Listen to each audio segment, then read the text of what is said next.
Hey guys, welcome back to Hollywood Voiceover channel. எல்லாரும் எப்படி இருக்கீங்க? நல்லா இருக்கீங்களா? இன்னைக்கு நாம Once Upon a Time 3வது சீசனோட 3வது எபிசோடு தான் பார்க்க போறோம். ஃபர்ஸ்ட் 2 எபிசோடு மாதிரியே இந்த எபிசோடு செம்ம இன்ட்ரஸ்டிங்கா போகுது. அதனால வீடியோவை ஸ்கிப் பண்ணாம பாருங்க. ஆல்ரெடி ஃபர்ஸ்ட் 2 சீசன் நம்ம சேனல்ல அப்லோட் பண்ணிருக்கோம். பார்க்காதவங்க டிஸ்கிரிப்ஷன்ல லிங்க் கொடுத்திருக்கேன். ஃபர்ஸ்ட் அதுல போய் பார்த்துட்டு வந்துருங்க. ஓகேவா? ஓகே, வீடியோ பிடிச்சா லைக் பண்ணி விட்டுருங்க. மறக்காம Subscribe பண்ணாதவங்க Subscribe பண்ணிக்கங்க. அப்பதான் அடுத்தடுத்து அப்லோட் பண்ற எபிசோட்ஸ் எல்லாமே உங்களுக்கு ஆன் டைமா நோட்டிஃபிகேஷன்ல வந்துகிட்டே இருக்கும். ஓகே, வாங்க இப்போ நம்ம வீடியோக்குள்ள போலாம்.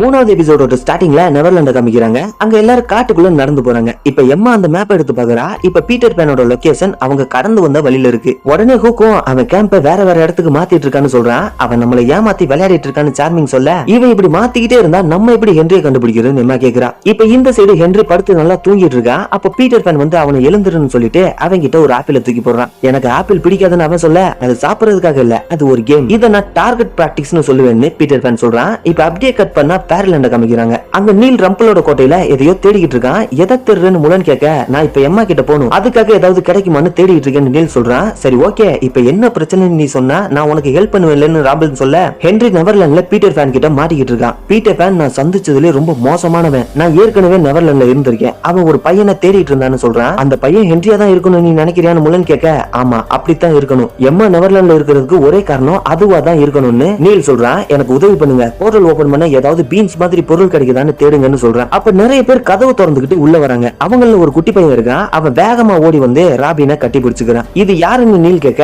இவன் என்னோட பையன், இவன் பேரு ரோலன்னு சொல்றான். இப்ப அவனை பாத்துக்கிட்டே நெவர்லாண்டுக்கு எப்படி போறதுன்னு எனக்கு வழி தெரிஞ்சிருச்சுன்னு நீல் சொல்றான். இப்ப அப்படியே கட் பண்ணா நெவர்லாண்ட்ல நான் மேஜிக் யூஸ் பண்ணி பீட்டர் பேனோட கேம்பையும் ஹென்ரியையும் கண்டுபிடிக்கிறேன், நீங்க எந்த டிஸ்டர்பும் பண்ணாதீங்கன்னு ரெஜினா சொல்ல, அப்படி பண்ணா கண்டிப்பா உனக்கு சாவு நிச்சயம்னு ஹூக் சொல்றான். சரி அப்ப நீயே ஒரு ஐடியா கொடுன்னு ரெஜினா கேட்க, அவன் நம்பர் ஒருத்தனை பயன்படுத்தணும், நம்ம நெவர்லாண்ட்ல இருந்தப்ப ஒரு ஃபேரி இங்க வாழ்ந்துட்டு இருந்தா, அவ இன்னும் நெவர்லாண்ட்ல தான் இருக்க வாய்ப்பு இருக்கு, அவளுக்கு பீட்டர் பேனோட கேம்ப பத்தி எல்லாம் தெரியும், அவளால நம்மள கேம்புக்கு கூட்டிட்டு போக முடியும், அவகிட்ட பிக்ஸி டெஸ்டும் இருக்கும், அது மூலமா நம்ம பறக்கலாம்னு சொல்றான். ஒரு நிமிஷம், அந்த ஃபேரியை பத்தி நான் ஏற்கனவே கேள்விப்பட்டிருக்கேன், அது டிங்கர் பெல் தானேன்னு எம்மா கேக்குறா. டிங்கர் பெல்லும் ஃபேரி டெய்ல ஒரு ஃபேமஸான கேரக்டர் தான், பயபுள்ளைய அவளையும் கதைக்குள்ள கொண்டு வரானுங்க. இப்ப ஹூக்கும் உனக்கு அவளை தெரியுமான்னு கேட்க, இந்த உலகத்துல இருக்க எல்லா குழந்தைக்கும் அவளை தெரியும்னு எம்மா சொல்றா. இது உண்மையிலே ஒரு மோசமான ஐடியா, நீங்க வேணா எழுதி வச்சுக்கோங்க, டிங்கர் பெல்லால நம்மளால காப்பாற்ற முடியாதுன்னு ரெஜினா சொல்றா. இப்ப அப்படியே கட் பண்ணா கடந்த காலத்துல பேரலாண்ட்ல ரெஜினா அரண்மனையில உட்கார்ந்திருக்கா. அப்ப அங்க ரம்பிள் ஸ்டில்ஸ்கின் வரான். இங்க இருந்து போன அவன் சொல்ல, நீ ஸ்னோவை பழிவாங்க தானே முயற்சி பண்ற, கண்டிப்பா அது நடக்கும்னு ரம்பிள் ஸ்டில்ஸ்கின் சொல்றான். நான் தான் இங்க ராணி, இருந்தாலும் ஒரு கைதி மாதிரி தான் இங்க இருக்கேன், எனக்கு சுதந்திரம் வேணும்னு ரெஜினா சொல்ல, அது முடியாது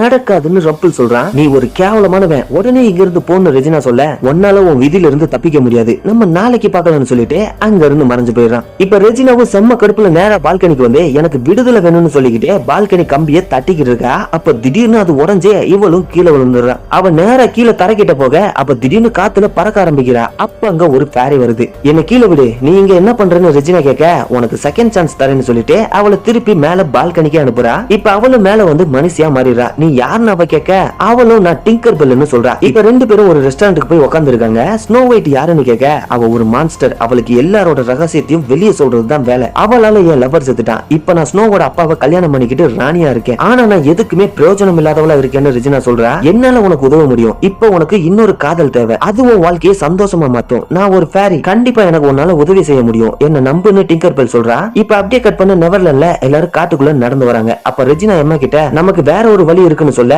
நீ உன் மேஜிக்க பத்தி சொல்றியான்னு எம்மா கேக்குறா. நான் ஏன் மேஜிக் பத்தி பேசல, நம்ம மேஜிக் பத்தி பேசுறோம்னு ரெஜினா சொல்ல, எனக்கு அதுல விருப்பம் இல்ல, மேஜிக் எப்பவுமே ஒரு விலையோட தான் வரும்னு எம்மா சொல்ல, நீயும் நானும் ஒண்ணு சேர்ந்தா கண்டிப்பா பீட்டர் பேன் அளவுக்கு நம்ம வலிமையானவங்களா மாறி இருக்கும், அதுதான் கரெக்டான வழின்னு ரெஜினா சொல்ல, இப்ப எனக்கு அப்படி பண்ண விருப்பம் இல்ல, நம்ம டிங்கர் பெல்ல கண்டுபிடிக்க முயற்சி பண்ணலாம்னு எம்மா சொல்ல, அவளை தேடுறது ஒரு நல்ல பிளான் நினைக்கிறியா, அத உன் லவர் சொன்னதுனாலதான் பண்றியான்னு ரெஜினா கேட்க, என்ன என் லவ்வரா, நீ ஹூக்கையா சொல்ற, அவ ஒண்ணு என் லவர் கிடையாதுன்னு எம்மா சொல்றா. உனக்கு என்ன பிரச்சனை, அவ இப்பதான் நீல இழந்திருக்கா, ஏன் அவளை கஷ்டப்படுத்துற, தயவு செய்து இங்க இருந்து போன்னு ஸ்னோ சொல்ல, என்ன மன்னிச்சிருங்க, நான் இப்ப ஹென்ரிய பத்தி தான் கவலைப்படுறேன்னு ரெஜினா சொல்றா. இப்ப இந்த சைடு ஹென்றி பீட்டர் பேன் கிட்ட, அது என்னன்னு கேக்குறான். இது ஒரு விஷம், நீ ஒருத்தன் தலையில இருக்கிற ஆப்பிள இந்த அம்ப வச்சு அடிக்கணும்னு சொல்றான். சொல்றான். ஆனா எதுக்காக அதுல விஷம் தடவி இருக்கணும் என்று கேட்க அப்பதான் மிஸ் பண்ணிட கூடாதுன்னு நமக்கு தோணும். பிலிக்ஸ் இங்க வான்னு சொல்லிட்டு நீ தான் இந்த ஆப்பிள ஷூட் பண்ண போறேன்னு ஹென்றி கிட்ட சொல்றான். இல்ல எனக்கு ஷூட் பண்ண விருப்பம் இல்லைன்னு சொல்ல உடனே எல்லாரும் ஷூட் பண்ணுன்னு கத்துறானுங்க. உன்னை நீ நம்பு, கண்டிப்பா நீ அந்த ஆப்பிள ஷூட் பண்ணுவ, இது ரொம்ப ஜாலியா இருக்குன்னு பீட்டர் பேன் சொல்றான். பீலிக்ஸும் ஆப்பிள தலையில வச்சுக்கிட்டு ரெடியா நிக்கிறான். இப்ப ஹென்ரியும் கரெக்டா அந்த ஆப்பிள குறி பார்த்துக்கிட்டு இருக்கான். திடீர்னு வில்ல திருப்பி பீட்டர் பேனை ஷூட் பண்றான். ஆனா அந்த அம்பை அவன் கையாலே பிடிச்சிடறான். நீ இப்படித்தான் பண்ணுவேன்னு நான் எதிர்பார்த்தேன், சரி வா உன்கிட்ட ஒண்ணு காட்டணும்னு சொல்லிட்டு அவனை கூட்டிட்டு போறான். இப்ப இந்த சைடு எல்லாரும் காட்டுக்குள்ள நடந்து போறாங்க. ஹோக்கும் சார்மிங் கிட்ட உனக்கு என்ன நடந்துச்சுன்னு நான் பார்த்தேன்னு சொல்ல சார்மிங்கும் அவன் காயத்தை காமிக்கிறான். சாரி சார்மிங், இன்னும் சில வாரம் தான் நீ உயிரோட இருப்ப, நீ இத ஸ்னோ கிட்ட சொல்லணும்னு சொல்றான். இல்ல வேணாம், டிங்கர் பெல்லோட பிக்ஸி டெஸ்டால இத குணப்படுத்த முடியும்னு நினைக்கிறேன், நம்ம முதல்ல அவளை கண்டுபிடிப்போம்னு சார்மிங் சொல்றான். இப்ப அப்படியே கட் பண்ணா கடந்த கால ஃபேரில டிங்கர் பெல் டைம் ஆயிருச்சு நான் போகணும், சீக்கிரம் சந்திப்போம்னு சொல்லிட்டு ஃபேரியா மாதிரி பறந்து போறா. இப்ப அவ நேரா நிறைய பூக்களுக்கு நடுவுல வரா. அப்ப அங்க ப்ளூ ஃபேரி வரா. நீ நம்ம ரூல்ஸ் மீறிட்டேன்னு சொல்ல நான் ஒருத்தருக்கு உதவி தான் பண்ணிட்டு இருந்தேன், அவ ஃபேரிலேண்டோட குயின் ரெஜினா சொல்றா. அவ யாருன்னு தெரியுமா? அவ அம்மா கோரா ரொம்ப மோசமானவன், அவளுக்கு டார்க் ஒன்னு தான் மேஜிக்க சொல்லி கொடுத்தான், நீ இன்னும் உயிரோட இருக்கிறதே உன் அதிர்ஷ்டம் தான், நீ அவளுக்கு உதவ கூடாதுன்னு சொல்றா. உதவி தேவைப்படுற ஒருத்தருக்கு உதவி பண்ண கூடாதுன்னு நீங்க சொல்றீங்க, இது ரொம்ப மோசமான விஷயம்னு டிங்கர் பெல் சொல்ல நீ ரொம்ப ஓவரா பேசுற, நான் சொல்ற வரைக்கும் நீ எங்கேயும் போக கூடாது, என்னோட கண்காணிப்புல தான் நீ உன் பயிற்சியை தொடரணும்னு சொல்லிட்டு அங்க இருந்து கிளம்புறா. இப்ப டிங்கர் பெல்லும் சுத்தி முத்தி பார்த்துட்டு அந்த இடத்துல இருந்து வெளியே போறா. இப்ப அப்படியே கட் பண்ண நிகழ்கால பேரலன்ல ராபின் நீல் கிட்ட உனக்கு என்ன பைத்தியமா, அவ வெறும் 4 வயசு குழந்தைன்னு சொல்றான், என்ன நம்பு அந்த நிழல் அவனை தொடாது, ரோலன் செய்ய வேண்டியது அந்த நிழலை இங்க வர வைக்கணும் அவ்வளவுதான், ஆனா நெவர்லாண்டுக்கு நான் தான் போவேன்னு சொல்றான். நீ என் பையனை தூண்டில பயன்படுத்த போறேன்னு ராபின் சொல்றான். ஹே இங்க பாரு, நான் கண்டிப்பா நெவர்லாண்டுக்கு போய் ஆகணும்னு நீல் சொல்ல கொஞ்ச காலத்துக்கு முன்னாடி நான் என் மனைவியை இழந்துட்டேன், எனக்குன்னு ரோலன் மட்டும் தான் இருக்கான், அவனை என்னால இழக்க முடியாதுன்னு சொல்ல எனக்கும் என் பையனும் எம்மாவும் தேவைன்னு நீல் சொல்றான். அதுக்காக நான் எப்படி என் பையனை பணைய வைக்கிறதுன்னு அவன் கேட்க என் அப்பா தான் உன் மனைவியையும் உன் பையனையும் காப்பாத்தினார்னு சொல்ல சரி ஓகே, என் பையன் ஜன்னல் கிட்ட நின்னு அந்த நிழல கூப்பிடுவான், அது வரலன்னா அவ்வளவுதான், இன்னொரு தடவை அவனை பணைய வைக்க மாட்டேன்னு ராபின் சொல்றான். இப்ப அப்படியே கட் பண்ண நெவர்லாண்ட்ல ரெஜினாவும் நீங்க போங்க, நீங்க நேரத்தை தான் வீணடிக்கிறீங்க, நான் இங்கேயே வெயிட் பண்றேன்னு சொல்றா. நீ டிங்கர் பெல்ல என்ன பண்ண, நீ அவளை ஏற்கனவே ஃபேர்லாண்ட்ல மீட் பண்ணிருக்கல, அப்ப உங்களுக்குள்ள ஏதோ பிரச்சனை நடந்திருக்கு, அதனாலதான் நீ வரமாட்டேங்கிறேன்னு அம்மா சொல்ல ஆமா உண்மைதான், எங்களுக்குள்ள ஒரு சிக்கலான ஹிஸ்டரி இருக்கு, அவ என்ன பார்த்தா உங்களுக்கு உதவி பண்ண மாட்டா, அதனால நான் இங்கேயே இருக்கேன்னு சொல்றா. சரி நாங்க அவளை கண்டுபிடிச்சிட்டு உன்னை கூட்டிட்டு போறோம்னு அம்மா சொல்ல இல்ல வேணாம், நாங்க 2 பேரும் பார்க்காம இருக்கிறது தான் நல்லது, நீங்க அவளை கண்டுபிடிச்சதும் ஹென்ரியை காப்பாற்ற முயற்சி பண்ணுங்கன்னு சொல்றா. இப்ப அப்படியே கட் பண்ணா கடந்த கால ஃபேரில டிங்கர் பெல் ரெஜினா கிட்ட வரா. உனக்கு பறக்க ஆசையா இருக்கான்னு அவ கேட்க அது எப்படி முடியும், பிக்ஸி டெஸ்டாலயா, நீ அதை திருடிட்டு வந்தியான்னு கேக்குறா. இதால உனக்கு பிரச்சனை வரும்னு சொல்ல என்ன பத்தி நீ கவலைப்படாத, என் கூட சேர்ந்து பறன்னு சொல்லிட்டு அவன் மேல பிக்ஸி டெஸ்ட தூவுறா. உடனே ரெஜினாவும் பறக்க ஆரம்பிக்கிறா. இதுதான் உன் மகிழ்ச்சியான முடிவு, உன்னோட வருங்கால காதலன் கீழே தான் இருக்கான்னு சொல்லிட்டு ஒரு வீட்டுக்குள்ள கூட்டிட்டு போறா. நீ பதட்டமா இருக்க எனக்கு புரியுது, அங்கதான் அவன் இருக்கான், அவன் கையில சிங்கம் போட்ட டாட்டூ இருக்கும், பிக்ஸி டெஸ்ட் தான் உனக்காக அவனை சூஸ் பண்ணுச்சு, இதுதான் உன் வாழ்க்கையை சந்தோஷமா மாத்துறதுக்கான ஒரே வாய்ப்பு, அவங்க கிட்ட போய் பேசுன்னு சொல்லிட்டு அங்க இருந்து கிளம்புறா. இப்ப ரெஜினாவும் கதவை திறந்து பாக்குறா. ஆனா என்ன நினைச்சான்னு தெரியல, திடீர்னு அந்த கதவை மூடிட்டு அங்க இருந்து ஓடி போயிடுறா. இப்ப அப்படியே கட் பண்ண நெவர்லாண்ட்ல ரெஜினா காட்டுக்குள்ள தனியா உட்கார்ந்திருக்கா. அப்ப அங்க டிங்கர் பெல் வரா. உடனே அவன் மூஞ்சில ஏதோ ஒரு பவுடரை உதவும் ரெஜினாவும் மயக்கம் போட்டுறா. இப்ப இந்த சைடு எல்லாரும் காட்டுக்குள்ள இருக்கிற டிங்கர் பெல்லோட வீட்டுக்குள்ள வராங்க. ஆனா டிங்கர் பெல் அங்க இல்ல. ஆமா டிங்கர் பெல் வீட்டுல எதுக்கு ஏணி இருக்கு, அவளுக்கு தான் ரெக்க இருக்குன்னு ஸ்னோ சொல்ல ஹே இங்க பாருங்க இது ரெஜினாவோட கர்ச்சிப்னு சொல்றான். அவன் நம்மள வாட்ச் பண்ணிட்டு இருந்திருக்கான்னு எம்மா சொல்ல அப்ப நம்ம தப்பான இடத்துல இருக்கோம், அவன் ரெஜினா கிட்ட தான் இருப்பான்னு ஹூக் சொல்றான். இப்ப இந்த சைடு டிங்கர் பெல் ரெஜினாவை கட்டி போட்டுருக்கா. நான் இந்த நாளுக்காக தான் எதிர்பார்த்துட்டு இருந்தேன், நீ இங்க உன் மகனை தேடி தானே வந்திருக்க, நான் உதவி பண்ண கடைசி மனுஷி நீ தான், ஆனா நீ எனக்கு துரோகம் பண்ணிட்டேன்னு சொல்றா. நீ தான் என் வாழ்க்கையில தலையிட்ட, இப்ப என்ன கொல்ல போறியா, அது உன்னால முடியாது, நீ மேஜிக் யூஸ் பண்ணி என்ன மயக்கம் போட வைக்கல, அது பாப்பி பிளவர், அதனாலதான் நான் மயக்கமானேன், நீ அதை யூஸ் பண்ணிருக்கேன்னா இப்ப உன்கிட்ட மேஜிக் பவர் எதுவும் இல்ல, ஆனா என்கிட்ட மேஜிக் பவர் இருக்குன்னு சொல்றா. உடனே ரெஜினா கழுத்துல அவ அம்ப வச்சு உன் மேஜிக்கால இதை தடுக்க முடியாது, நீ கனவு நல்ல பத்தி கேள்விப்பட்டிருக்கியான்னு கேக்குறா. தெரியும், அது சரி நீ ஏன் எப்படி ஆகிட்டேன்னு கேட்க எல்லாம் ஒண்ணு சந்திச்சதுனாலதான் டிங்கர் பெல் சொல்றா. இப்ப அப்படியே கட் பண்ணா கடந்த கால பேரல டிங்கர் பெல் ரெஜினா கிட்ட பறந்து வரா. என்ன ஆச்சு, ஒர்க் அவுட் ஆச்சான்னு கேட்க இல்ல அது வேலை செய்யல, நான் உள்ள போய் அவனை பார்த்தேன், ஆனா அவன் ரொம்ப பரிதாபமா இருந்தான்னு சொல்ல பொய் சொல்லாத, நீ உள்ள போகவே இல்ல, நீ பயந்துட்டேன்னு சொல்றா. நான் எதுக்கும் பயப்படல, நீ என்ன திசை திருப்ப முயற்சி பண்ற, நான் காதலிச்சவன் செத்துட்டான், நீ எனக்கு புதுசா ஒருத்தனை பிடிச்சு கொடுத்தாலும் என் வழி போகாது, என்ன மாத்தாது, இங்க இருந்து போன்னு சொல்றா. ஆனா நான் உனக்காக தான் பேரி டெஸ்ட திருடிட்டு வந்தேன், அதனால இப்ப நான் பெரிய பிரச்சனையில இருக்கேன், நம்ம ஃப்ரெண்ட்ஸ்னு நினைச்சேன்னு அவ சொல்ல எனக்கு எந்த ஃப்ரெண்ட்ஸும் கிடையாது, உடனே இங்க இருந்து கிளம்புன்னு சொல்றா. இப்ப அப்படியே கட் பண்ண நெவர்லாண்ட்ல ரெஜினா என்ன கொல்ல போறியான்னு கேக்குறா. உடனே டிங்கர் பெல் அவன் நெஞ்சுக்குள்ள கைய விடுறா. நான் பண்ண மாட்டேன்னு நினைக்கிறியான்னு அவ கேட்க நானும் அதை தான் எதிர்பார்க்கிறேன், நீ யாருன்னு காட்டு, என் இதயத்தை நசுக்குன்னு ரெஜினா சொல்றா. இப்ப அப்படியே கட் பண்ண கடந்த கால ஃபேரில டிங்கர் பெல் வேகமா பறந்து வரா. அப்ப அங்க ப்ளூ ஃபேரி வரா. நீ ஃபேரி டெஸ்ட் திருடிட்டு போனேன்னு ப்ளூ ஃபேரி கேட்க ஆமா நான் ஒரு நல்ல ஃபேரின்னு உங்களுக்கு நிரூபிக்க ட்ரை பண்ணுன்னு அவ சொல்றா. இல்ல என்னால உன்னை மன்னிக்கவே முடியாதுன்னு ப்ளூ ஃபேரி சொல்ல,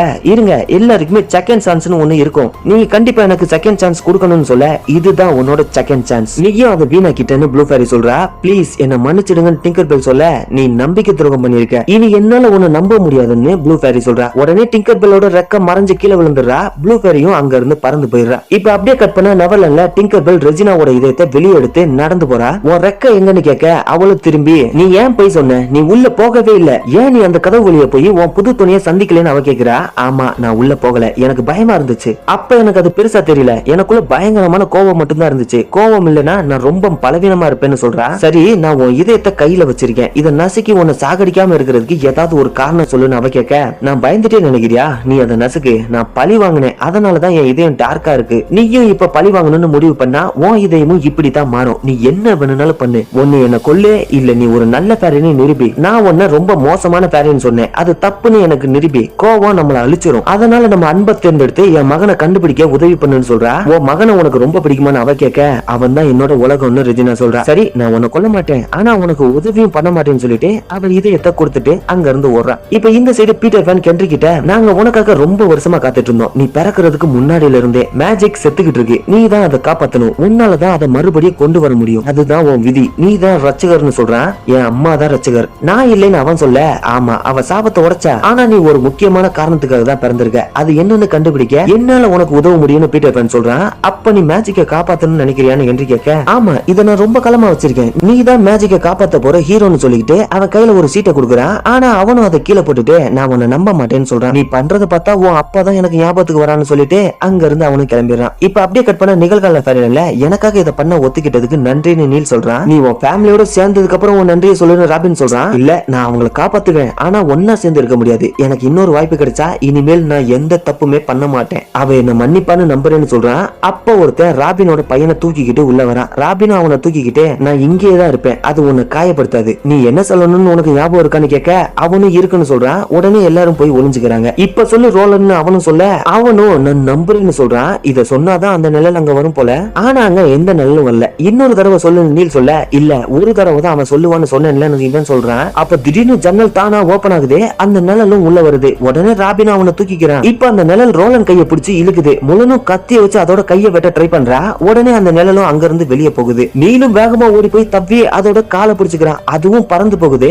இப்ப ராபினும் முழன் கிட்ட, நீ என் பையனை காப்பாத்தின, ரொம்ப நன்றி, நான் உனக்கு கடமைப்பட்டிருக்கேன், சரி அடுத்து என்ன பண்ண போற, பேசாம எங்க கூட வந்துரு, நீ தான் எங்க இசைக்குழுல இருக்கிற முதல் பெண்ணுன்னு சொல்றா. நீ என்ன கூப்பிட்டதே சந்தோஷம், ஆனா நான் வேற ஒருத்தர் கிட்ட பேச வேண்டியது இருக்குன்னு சொல்றா. இப்ப அங்க இருந்து ஆரரா கிட்ட வரா. அவளும் இவளை பார்த்துட்டு, முழன் உன்னை பார்த்து ரொம்ப நாளாச்சு, எப்படி இருக்க, அப்புறம் இன்னொரு விஷயம் தெரியுமா, நானும் பிளிப்பும் குழந்தை பெத்துக்கலான்னு முடிவு பண்ணிருக்கோம்னு சொல்றா. உடனே அவ முகம் வாடி போயிருது. ஏன்னா அவளும் பிளிப்ப லவ் பண்ணிக்கிட்டு இருக்கா. இது உண்மையிலே ஒரு நல்ல விஷயம்னு அவ சொல்லிட்டு, நான் ராபினோட இசைக்குழுல போய் சேர போறேன்னு சொல்றா. என்ன நீ எங்களை விட்டு போக போறியான்னு ஆரரா கேட்க, ஆமான்னு சொல்லிட்டு அவளை கட்டி பிடிச்சுக்கிட்டே அங்க இருந்து கிளம்புறா. அப்ப அவளும் ஃபீலிங்கால அழுதுகிட்டே போறா. இப்ப அப்படியே கட் பண்ண நெவர்லாண்ட்ல டிங்கர் பெல் நடந்து வரா. உடனே எல்லாரும் அவ முன்னாடி வெப்பன்ஸை காட்டி லாக் பண்ணிட்டு ரெஜினா எங்கன்னு கேக்குறா. அப்ப ரெஜினாவை வெளியே வந்து, நான் நல்லா இருக்கேன், அவ நம்மள காயப்படுத்த மாட்டா, ஆயுதத்தை கீழே போடுங்கன்னு சொல்றா. அவ உதவி பண்ண ஒத்துக்கிட்டாளான்னு ஹூக் கேட்க, இல்ல அவளால உதவி பண்ண முடியாது, அவகிட்ட இப்ப எந்த மேஜிக்கும் இல்லன்னு ரெஜினா சொல்றா. எப்படி பவர் போச்சுன்னு எம்மா கேட்க, மக்கள் என்ன நம்புறத நிறுத்திட்டாங்கன்னு நினைக்கிறேன், அதனாலதான் டிங்கர் பெல் சொல்றா. சரி பீட்டர் பேன் எங்க இருப்பான்னு உனக்கு தெரியும்லன்னு ஸ்னோ கேட்க, தெரியும்னு இவ சொல்றா.